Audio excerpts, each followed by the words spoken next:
Hello friends, இப்போ நம்ம எங்கே வந்திருக்கோன்னு பார்த்தீங்கன்னா கோவளத்தில் இருக்க தர்கா கோயிலுக்கு தான் வந்திருக்கோம். நம்ம குட்டீஸும் வந்திருக்காங்க. அதுக்கிட்டே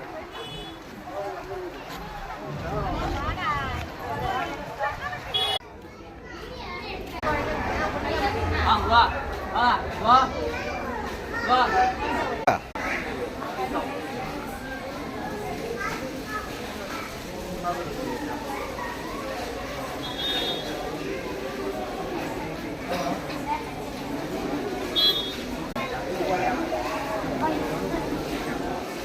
அனு இங்கே பாருமா. இந்த கோயிலில் வந்து என்ன இதுன்னா சூப்பராக பண்ணியிருக்காங்க பாருங்கள் டிசைன்லாம். நம்ம குழந்தைங்கள இந்த மாதிரி கோயில் ஃபங்க்ஷன்னா எந்த கோயிலாக இருந்தாலும் கூப்பிட்டு வந்துடும். ஏன்னா எல்லா சாமியும் நம்ம சாமி தான்.